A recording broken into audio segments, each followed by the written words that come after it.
Este rey ah, se le dio un ultimátum casi en los últimos años de su gobierno. Vino el profeta Isaías y como tú ya sabes, porque hemos estado en esta semana hablando, le dijo Isaías, hey, arregla tu casa, arregla tus asuntos porque vas a morir. Entonces mira este ultimátum que este rey le da y como ya has estado aquí, tú has estado escuchando, le dice arregla tu casa, arregla tus asuntos. Y estamos reflexionando en esto, estamos reflexionando en Isaías, en esta poderosa advertencia. Pon tus asuntos en orden, pon tu casa en orden, porque vas a morir. Y la idea aquí no es presentarte un evangelismo amarillista en donde te metemos miedo. ¿Qué pasa si te mueres hoy? Pero sí tenemos que hacernos esa pregunta, ¿no es cierto? Y poder vivir nuestra vida pensando en que va a ocurrir algún día y cómo he vivido esa vida. Miremoslo desde esa perspectiva, no una perspectiva en donde nos deprimamos ni nada de eso, sino una perspectiva en donde, ¿cómo estoy viviendo mi vida? Estoy disfrutando cada día como tiene que ser vivido y en nuestro caso como cristianos, de acuerdo a lo que Dios quiere que vivamos. Ahora, estamos hablando esto del orden, ¿no? De ordenar nuestros asuntos, ordenar nuestra casa. ¿Qué tan bueno sería ordenar nuestra casa, pero sin limpiarla?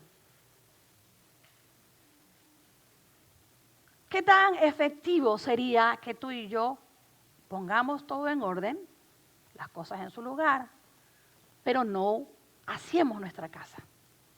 ¿Qué tan bueno sería ordenar los platos en el gabinete sin haberlos lavado? Aunque a veces viene la visita y toca. Yo ayer tuve visita, así que mete para allá. ¿Qué tan efectivo sería que te pongas perfume y ropa limpia sin haberte bañado? También lo he hecho, pero que toca. ¿Qué tan efectivo sería que te arregles y te maquilles y todo y te pongas ropa sucia? ¿Qué tan efectivo sería que hagamos eso?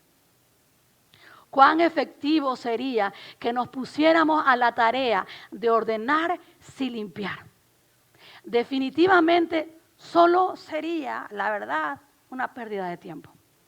Es más, tendríamos más trabajo luego sacar lo que hemos hecho.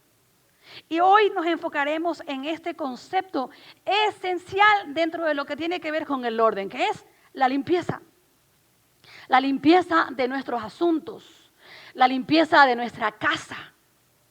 Y amados hermanos, hermanas de mi corazón, esta casa, estos asuntos representan a nuestra vida. Representa a nuestra vida.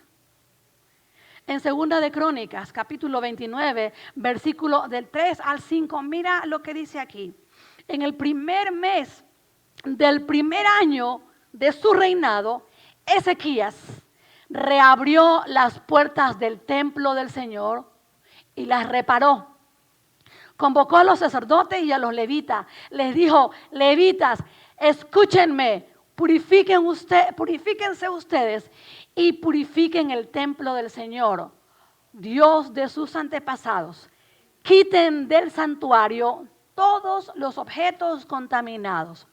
Aquí está Ezequías, un joven de 25 años, en el primer año de su reinado, y que lo primero que hace es abrir las puertas del templo que su padre en el reinado anterior había cerrado. Abre las puertas del templo y no solamente eso, las repara. Pero luego convoca a los sacerdotes, digamos los pastores, los líderes del día de hoy, y a los levitas, el grupo de músicos, la adoración. Los convoca y les dice, levitas, escúchenme, purifíquense ustedes y purifiquen el templo del Señor, purifíquense. Ella está poniendo las cosas en orden, Él está poniendo Judá en orden, pero ahorita les dice, purifíquense, límpiense, no sé, aséense, digámoslo así. Además le dicen, quiten del santuario los objetos contaminados. Este pasaje nos invita a reflexionar sobre la importancia de la purificación, tanto en el contexto físico, pero cuánto igual de importante en el contexto espiritual. Así como Ezequías se encargó de abrir las puertas del templo y limpiar aquello que estaba contaminado, nosotros, que somos templo del Espíritu Santo de Dios, somos llamados a purificar y a quitar todo objeto contaminado de este templo, que es nuestro cuerpo. Y déjame decirte aquí un ratito, esta predicación no era la predicación que yo tenía para el día de hoy. Mi predicación se llamaba Ordena tu historia. Pero el día viernes el Señor me hizo cambiar la predicación. El día viernes en la noche. Mira, yo estoy pensando con 3 meses, 6 meses que voy a predicar el 15 de noviembre a tal hora. Tenemos esa planificación como iglesia, sabemos quién va a predicar, pero esta no está dentro del currículum, por decirlo así, dentro de nuestro cronograma. Y el día viernes el Señor mostró a mi corazón con mucho dolor y me dijo, cambia la predica. Así que si tú estás aquí, yo sé que el Señor también te trajo a ti aquí para escuchar esta predica. Y el día viernes en la noche, cuando te digo, ay, Señor, vamos a ir en otra dirección, el Señor me mostraba eso, que nosotros también debemos deshacernos de todo aquello que nos aleja de la purificación, de que tú y yo tenemos que ser santificados. Santificados. ¿Y sabes qué? A veces la palabra santidad no suena como tan vieja, como algo tan arcaico, ¿no? Porque nosotros somos a la iglesia donde el pastor tiene los brazos tatuados y la pastora se pinta los pelos de muchos colores. Porque somos la iglesia donde en el altar la gente se pone chanclas, se pone... Pero Dios nos manda a santificarnos.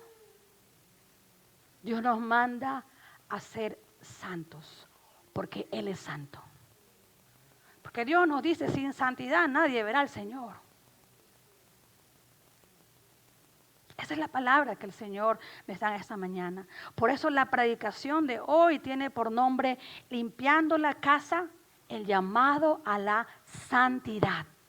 Y la verdad es que a veces nos asusta la palabra santidad, porque nos imaginamos un montón de personas con unas caras así y todo eso, y que sufrieron y que son perfectos.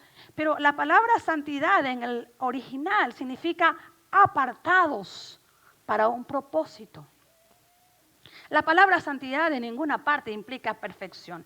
Es más, déjame decirte que el origen de esta palabra viene de un culto que no era cristiano, que no era del pueblo de Dios, en donde había un grupo de mujeres que se apartaban para servicios, no muy santos, apartados para un servicio. Y en nuestro caso, apartados para el Señor. Eso es la santidad. Recordemos o aprendamos que la santidad es una meta que es posible de alcanzar. No es posible para unos pocos, sino para todos. La santidad no es para un grupo de superhéroes espirituales. Es una vocación de cada uno de nosotros. Grandes o pequeños, fuimos llamados a la vocación de santidad, apartados para el Señor. En nuestro día a día, hoy, en todos los lugares, sin importar nuestra edad o dónde vamos a estar, tenemos que buscar la santidad. Es simplemente vivir cada día más cerca del corazón del Señor. Eso es la santidad. En el primer servicio, mientras estábamos, yo no sé qué tenía Daniel, y yo veo señales, gloria a Dios. ¿Sabes qué? El Señor me dijo, santidad es adoración puesta en acción. Porque a veces es bonito cantar al Señor y nos emocionamos y wow, gloria a Dios, y cantamos y chévere. Creemos a veces que eso es adoración, pero la adoración verdadera es la santidad. Y el Señor me hablaba en la mañana y en el primer servicio y el Señor me decía eso. La santidad es la adoración puesta en acción. me decía, la santidad es la adoración puesta en acción. Esa es la verdadera adoración a Dios. Va más allá que un cántico, aunque sí, el Señor puso la adoración, la música, para exaltarlos, para cambiarnos, para sanar nuestra mente, para sanar nuestras emociones. Pero ese no es el rol principal, el cantar como forma de adoración, sino es un acercamiento al Señor. Y mientras nos acercamos, Él nos transforma. Él no necesita que tú y yo le cantemos. Dice la Biblia que el coro de ángeles dicen santo, santo, santo. Pero como siempre lo decimos aquí, pero cuando tú y yo adoramos al Señor, somos transformados. Pero lo que hoy me revelaba el Señor en la mañana, en la primera reunión, es que la santidad es la adoración de forma activa. Así que, iglesia, tú y yo tenemos que buscar la santidad. Cuando yo era maestra, trabajé en muchos años en chicos de middle school, high school. Y me acuerdo que me encantaba con los chicos conversar y todo eso. Y en particular me acuerdo un recreo. Yo estaba conversando con un muchacho y hablando con él y contándole mis testimonios así. Y entonces yo le hablaba del Señor a este muchacho. Y él me decía, ay, pastora, sí, mi abuelito también cree en Dios. Me dice, yo cuando sea viejito, ahí voy a buscar a Dios. Yo, o me dijo vieja, o me dijo, cuando yo sea viejito, yo voy, Martita, a buscar al Señor, a Dios. Pero por ahora quiero vivir la vida. Esas fueron las palabras de este jovencito, de este muchacho, que siempre le recuerdo, que Dios lo bendiga en el lugar donde esté. Pero esta semana, iglesia, esta semana, el día martes, estuve en un hospital rodeada de muchas personas, frente a una persona que iba a morir en unos pocos minutos porque su máquina iba a ser apagada. Esta persona vino algunas veces a la iglesia. Y en ese momento de muerte, decirle, Dios va a estar contigo. Hoy vas a morir y vas a ir al cielo, pero si tal vez tener la certeza de que va a ser así, porque bueno, ¿quién soy yo? Y cuando estaba yo ahí con estas familias, y no es que yo me ponga aquí a jugar ni a ser perfecta, pero Señor, ¿qué pasa con ellos? ¿Qué pasa con ellas? Señor, dale el plan de salvación para que ella pueda, si es que va a morir porque le van a apagar las máquinas, Señor, que ella pueda estar contigo esta noche en el paraíso, así como pasó con el ladrón que estuvo junto a Jesús. No hizo ningún mérito. No hizo nada. Jesús le dijo, esta noche estarás conmigo en el paraíso. Y estaba yo ahí tratando de darle la oportunidad de que reciba a Jesús y todo eso. Tal vez poniéndome en una situación de juicio, pero no, lo hacía con el amor de que si muere, Señor, yo tener la certeza de que ella se va a encontrar contigo. Y mientras yo estaba enfocada en ella y en qué mensaje darle para que ahí, aunque no pudiera hablar, ella estuviera conectada con el Señor y estuviera con la esperanza de que se va a levantar del otro lado, de la mano del Señor, alrededor había familia de ella. Y el Señor me puso ahora a leerles todo el pasaje de Eclesiastés. Entonces yo saqué mi Biblia. Ustedes saben que yo siempre llevo mi Biblia a todos lados en el celular. Así que yo saqué el celular y empecé a leer Eclesiastés. Y me encanta Eclesiastés en particular en una parte en el capítulo 12, donde dice que un día, dice, el polvo volverá al polvo, pero el espíritu regresará a quien se lo dio. Pero cuando yo empecé a leer todo este pasaje, la primera parte, el primer versículo decía, Eclesiastés 12:1, no dejes que la emoción de la juventud te lleve a olvidarte de tu Creador. Hónralo mientras seas joven, antes de que te pongas viejo y digas, la vida ya no es agradable. Yo leía este pasaje versículo tras versículo. Hónralo al Señor antes de, honra al Señor antes de, hónralo. Y yo no estoy aquí una vez más, como te digo, para darte un evangelismo guerrillero de terror, sino estoy aquí para decirte que ahora es cuando tú y yo debemos buscar la santidad. antes de que sea tarde. Antes de que al igual que yo estés ahí sin saber qué hacer, qué decir y esperando que desconecten la máquina, la desconectaron y el día lunes va a ser el velatorio. Pero una vez más, no te quiero manipular ni hacer que te sientas mal y que te sientas triste, pero eso me ocurrió el día martes y me hace ver a mí la importancia y el ejemplo de Ezequías, que a sus 25 años, él desde antes ya trataba de agradar al Señor. Y se nos cuenta en la Biblia que Ezequías no hubo mejor que él antes, ni hubo nadie mejor después. Pero si Dios le dice a ese rey Ezequías que no hubo nadie mejor que él antes, ni nadie después, que ordene su casa, ¿cuánto más yo? O tú y yo. Necesitamos ordenar nuestra casa y poner nuestros asuntos en orden. Y limpiar nuestra casa. El primer mes de su reinado, Ezequías no se demoró. Y aquí hay dos cosas. No te demores en tus años. Pero también tú que recién estás en el caminar de Jesús, así tengas tantos años, no te demores. En el primer mes de su reinado, Ezequías no demoró, llamó a los sacerdotes, llamó a los levitas y les dijo, segunda de Crónicas 29:11, les dijo, no descuiden más sus responsabilidades. El Señor los ha elegido para que estén en su presencia, les sirvan, dirijan al pueblo en la adoración y presenten a Él sus ofrendas. No descuiden más sus responsabilidades. Y este versículo yo se los leía al equipo de adoración el día jueves que tienen el ensayo. Pero esa palabra es también para nosotros hoy. No podemos seguir jugando a ser cristianos y viviendo la vida de cristiano en la iglesia el domingo, pero el resto de la semana no. No podemos coquetear con el diablo, teniendo un pie en el reino de Dios y otro pie en el reino de las tinieblas. Debemos vivir una vida santa en lo público y en lo secreto.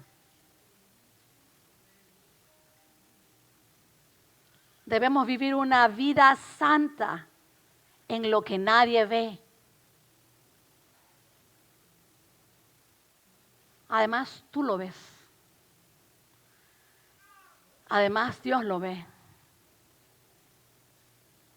¿O acaso nos importa más quedar bien con los hombres y no con Dios? El Señor hizo cambiar en mi predicación, pero no con ánimo de juzgarte, ni de condenarte, ni de pretender que yo soy mejor que tú, ni nada de eso. Esta es una palabra para nosotros en este momento actual, en donde vimos tantas situaciones terribles en el mundo, en donde a veces nos sentimos arrastrados por esta ola que trae el mundo.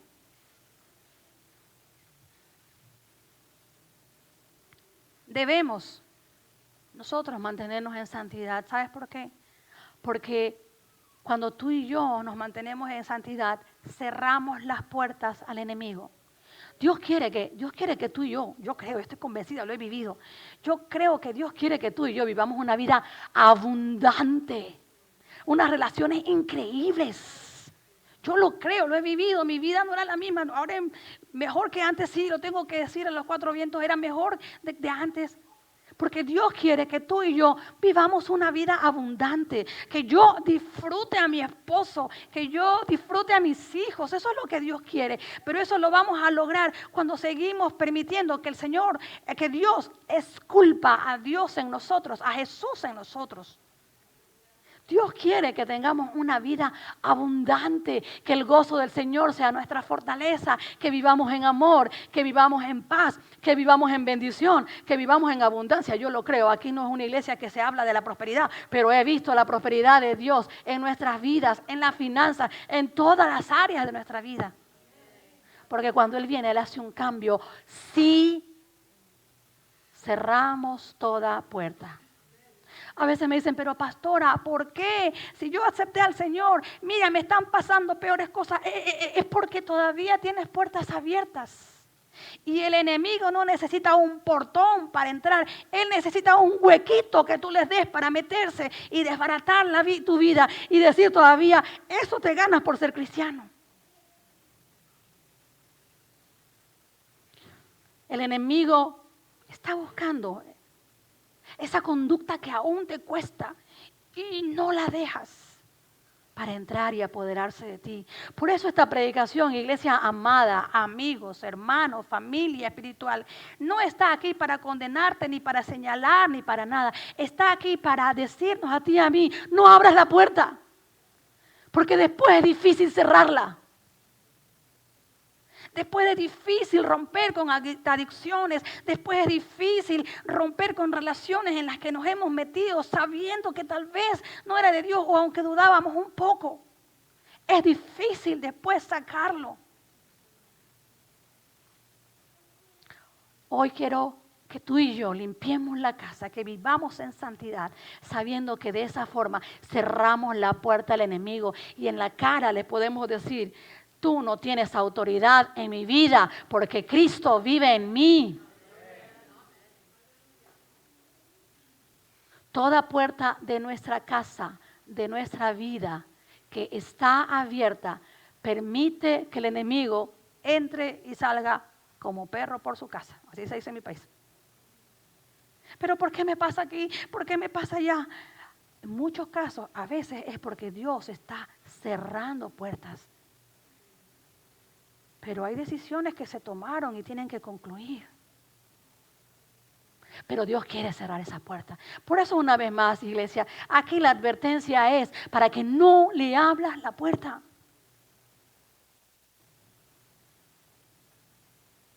Porque cuando el enemigo entra a nuestras vidas, a nuestra casa y se pasea como perro por su casa, como dije, impide que el poder total de Dios obre en nosotros.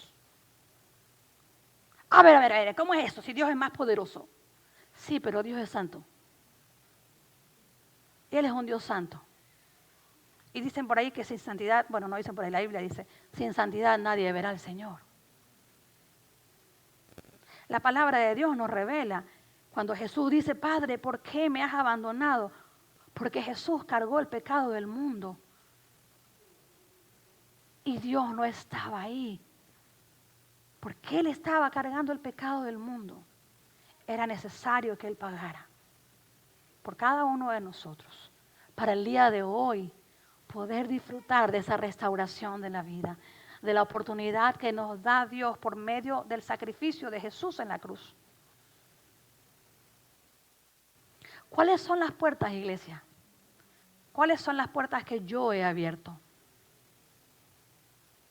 Yo quiero que te tomes un tiempo y podamos pensar una vez más, no con condenación, no con juicio, sino con la convicción de que Dios está revelando cosas para sacarlas en el nombre de Jesús. ¿Cuáles son esas puertas? Tal vez esa pequeña mentira, ese hábito oculto, esa adicción oculta no confesada, ese enojo no resuelto, esa pornografía en secreto, ese mensaje en secreto, esa codicia disfrazada de meta, objetivo, esa legalidad de que tú eres más santo que los demás y que los demás tienen que hacer como tú. Esa defensa por la política, porque ese político tiene la razón. O ese odio por personas que tal vez tienen inclinación sexual diferente a la tuya, pero al igual que tú y yo, luchan por ser santos. No te estoy diciendo que nos hagamos de la vista gorda y ahora sí venga y no. Es mi relación con Cristo la cual yo cuido y amo a los demás para que los demás conozcan a Cristo a través de mí.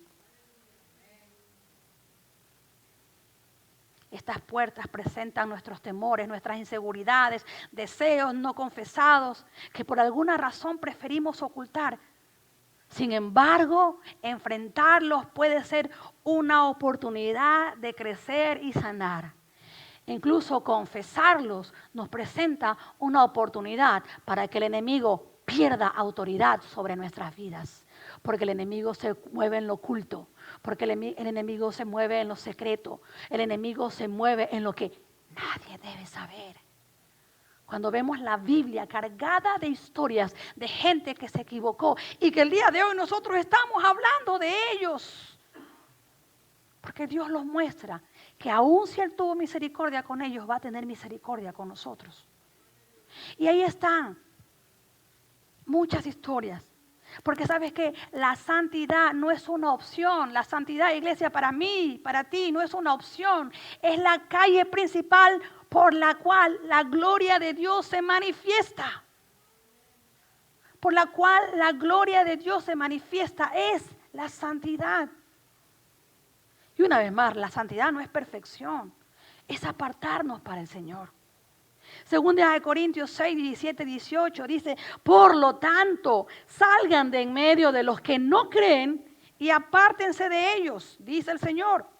No toquen nada impuro y yo los recibiré. Y yo seré para ustedes un padre y ustedes serán mis hijos e hijas, dice el Señor Todopoderoso. Ahora, este versículo tenemos que cogerlo con pinzas, con cuidado. Por lo tanto, salgan de en medio de los que no creen. Mira, y apártense, dice ahí. Si nosotros agarramos este versículo por sí solo, podríamos decir que la Biblia se contradice. Porque en otros lugares el mismo Pablo nos dice que tenemos que hacernos con los que no tienen ley como si nosotros no tuviéramos ley. Lo que Dios nos está diciendo, hijo, hija, si tú recién estás rescatado de ese vicio, del alcohol, de malas compañías, yo no sé qué, mira, sal de ahí, apártate hasta que tu vida sea sanada. Porque de seguro, cuando tu vida es sanada, el Señor te va a usar ahí mismo. Porque tú vas a tener autoridad. Porque la palabra de Dios dice que el Señor nos consuela a nosotros en nuestros problemas para consolarlos en lo mismo. Nosotros vamos a tener autoridad. Por eso, sal de ahí. Sal de eso que te hace caer y afiánzate en tu fe. Busca la santidad porque el Señor te va a usar ahí donde te sacó. ¿Cuántos hemos visto gente que ha ido con autoridad a ministrar en la cárcel donde encontraron al Señor? Porque ellos tienen la autoridad. ¿Cuántos de nosotros también hemos hablado tal vez a padres con problemas porque tuvimos la autoridad, porque vimos cómo Dios obró? Y así te podría contar testimonios de personas que han vivido enfermedad, que han vivido situaciones donde Dios se ha manifestado, los ha sacado de ahí y luego los ha llevado a ministrar. Pero sé sabio. Sabio, y no lo puse ahí, pero si tú puedes buscar en tu casa, Judas, es solo una sola carta, versículo 23, dice que a todos les tenemos que hablar de Dios, y dice, incluso a algunos rescatándolos de las llamas del infierno, pero aborreciendo la ropa que usan.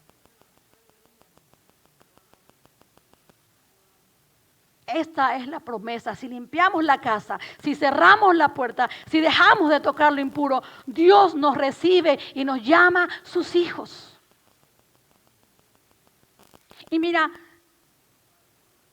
Ezequías no tenía así como, wow, un tremendo testimonio. Oye, su padre era el rey que había cerrado las puertas del templo. Quiero ir un poco más allá. Vamos a ver el abuelo de Ezequías. Su abuelo era Jotam. Y segunda de Crónicas 27:6 nos dice esto de Jotam. El rey Jotam llegó a ser muy poderoso porque procuró vivir en obediencia al Señor su Dios. El abuelo de Ezequías logró vivir en obediencia al Señor. Fue muy poderoso. Y cuando tú lees la historia de Jotam, dice la palabra de Dios que él adoraba al Señor en la intimidad, pero tuvo un error. No impidió que el pueblo dejara de adorar a dioses paganos.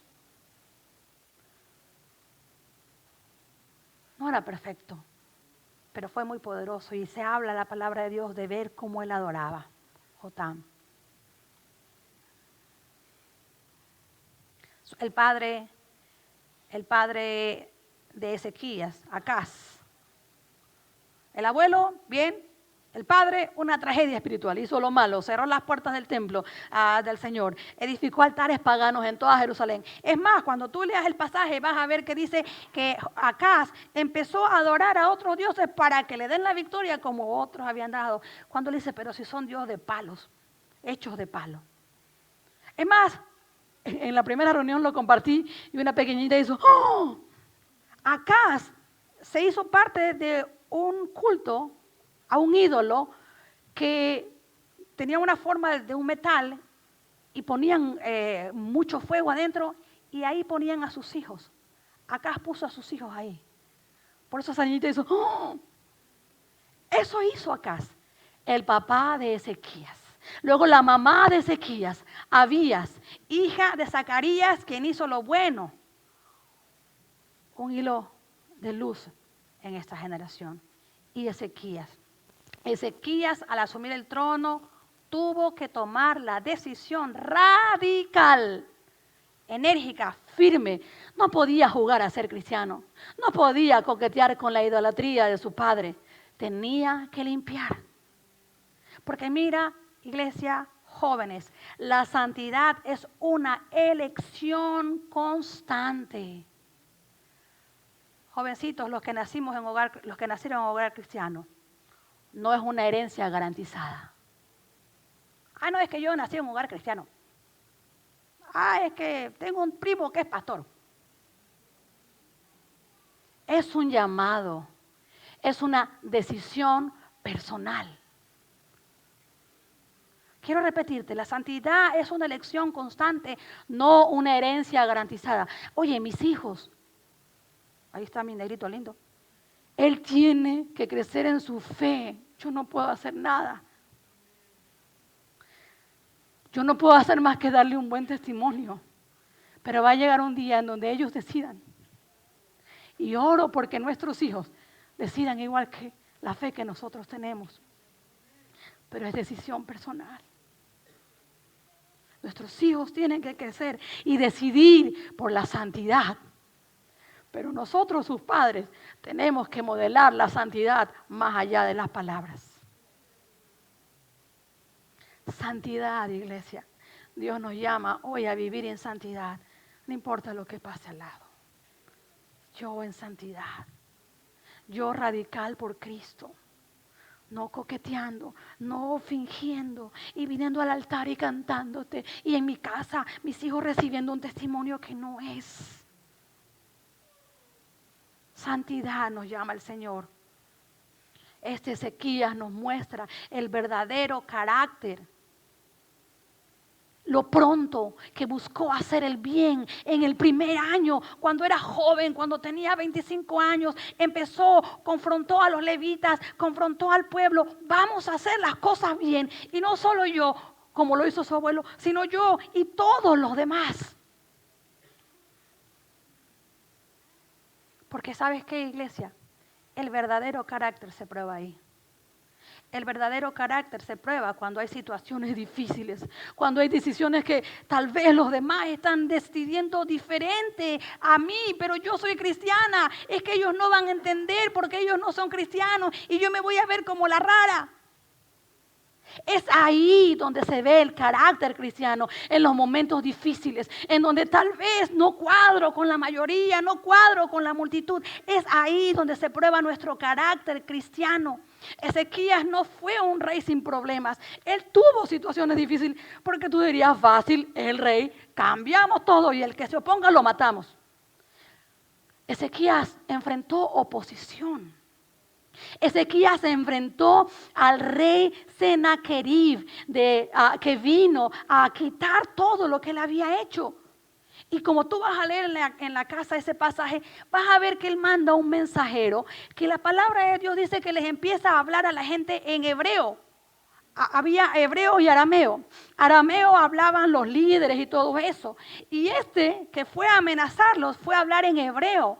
Tanto así que los líderes de Ezequías le dicen, hey, no hablen en hebreo porque nosotros les entendemos en arameo. Pero este estaba hablando para asustarle a todo el pueblo y ponérselo en contra de Ezequías. Y le decía, ¿ustedes creen que ese Dios les va a ayudar en esta victoria? No, así como mi rey, decía este que no era Ezequías, así como hemos derrumbado a todos los demás, con ustedes pasará lo mismo. Ezequías enfrentó oposición y es ahí donde se prueba nuestro carácter. Es ahí donde se prueba nuestra santidad. Cuando tal vez nos dicen, es que tú eres muy cristianita para vestirte. Es que tú eres muy no sé qué.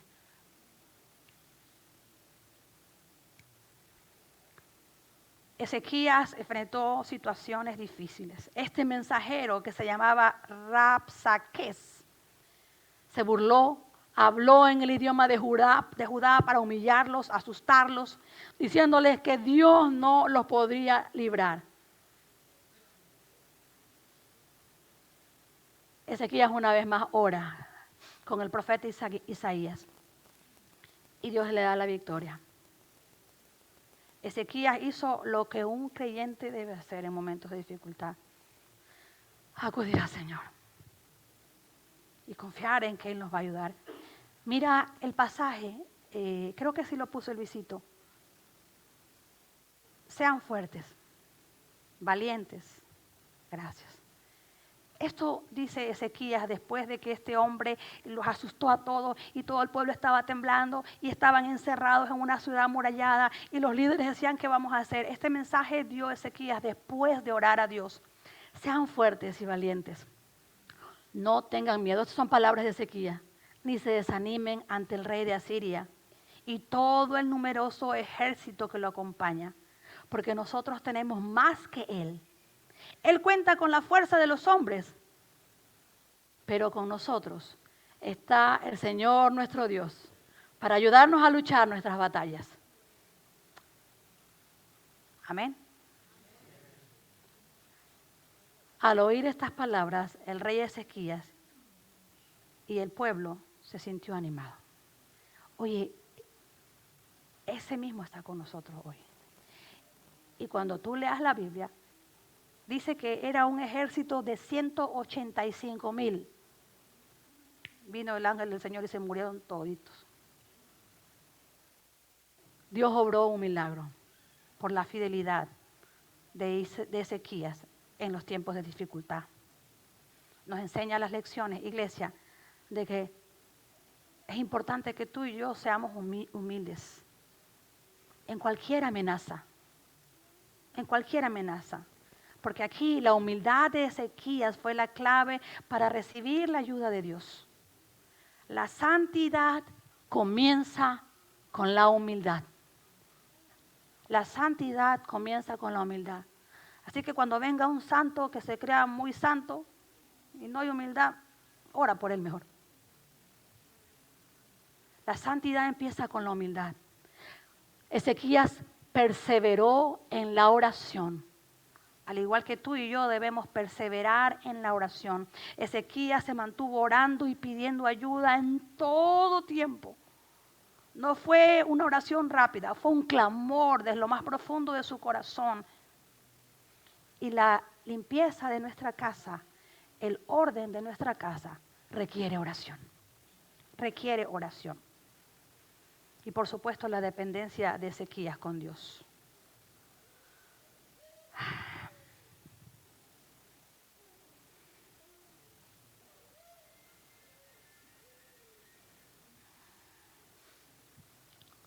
Ezequías se equivocó también. Y tú lo vas a leer cuando leas en la casa. No te lo voy a contar. Pero esto nos lleva al punto final de esta mañana. La limpieza de nuestra casa no depende de nuestra fuerza, sino de la sangre de Jesús. Él es nuestra santificación, iglesia. La santidad requiere nuestra voluntad y arrepentimiento constante. Tú y yo tenemos que estar atentos a los ataques del enemigo, atentos a cerrarles puertas, a estar en esa dependencia de Dios. a cerrar toda puerta, a esforzarnos por vivir en paz con todos y procurar llevar una vida santa. Esto dice Hebreos 12:14. Esforcémonos por vivir en paz con todos y procuremos llevar una vida santa, porque si no lo hacemos, nadie verá al Señor. Así que, iglesia, ¿qué ha hablado el Señor hoy a tu mente y a tu corazón con esta historia de Ezequías? No, Marta, pregúntale ahí donde tú estás al Señor. ¿Qué te parece si te tomas un tiempo, nos tomamos un tiempo y le preguntamos al Señor, Padre, ¿qué puertas tengo que cerrar?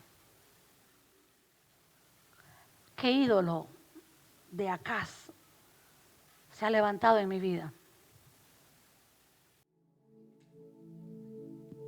¿Qué les parece si oramos por la ayuda del Espíritu Santo de Dios? Que sea Él quien nos ayude a limpiar la casa. Que sea Él el que nos ayude a poner orden en la casa. Que sea Él el que revele. Mira, yo oro, reprendo, rechazo, ato, todo lo que se puede decir, voto afuera, toda culpa que estés sintiendo. El propósito no es la culpa. Nos sentimos culpables y no hay ningún cambio. Yo oro en el nombre de Jesús porque sea la convicción del Espíritu Santo de Dios hablando a nosotros. Dios hoy nos llama a santidad, mira, nos llama a santidad, a separarnos para Él. Y quiero decirte una cosa, si tú tal vez estás viviendo una lucha y cuando escuchas esta predicación, el enemigo te dice, ya no vuelvas más porque tú estás pecando, eso no es de Dios. Eso no es de Dios. Porque cuando Dios habla a nuestra mente y nuestro corazón y nos dice, Marta, tú todavía tienes que luchar con eso, yo tengo que quedarme para que el Señor siga haciendo la transformación. Si hay alguna lucha en ti, quédate y sigue permitiendo que el Señor trabaje en ti y en mí, que trabaje en nosotros. Trabaja en nosotros. Ven, Espíritu Santo, y habla, Señor. Habla a cada uno de nosotros, Señor. Que esta palabra sea una palabra transformadora, Señor. Que esta palabra sea una palabra que nos acerque a ti, Señor. Padre, que no sea una palabra que nos haga sentir sucios. No, Señor. Que sea una palabra en donde tú, Señor, nos animas a seguir creciendo en ti, a cerrar puertas que no debieron ser abiertas e incluso nos adviertes a no abrir puertas, Señor. Dentro de mi predicación olvidaba compartirte algo. Y si tal vez estamos luchando con eso, ¿no? Quiero compartirte una cita de John Wimber, que es el fundador de la viña, que me encanta. Para todos los que estamos luchando todavía con situaciones, me encanta esa estrategia que Él nos da. Así que si tú, al igual que yo, estamos luchando, mira lo que dice John Wimber. Parece que cuando más pienso en no pecar, más peco. Pero cuando más pienso en solo amar a Jesús, parece que peco menos. Enamorarse de Jesús parece ser la clave. Me encanta. Así que si tú estás en medio de cualquier lucha, al igual que yo, al igual que todos, enamorarnos de Jesús parece ser la clave.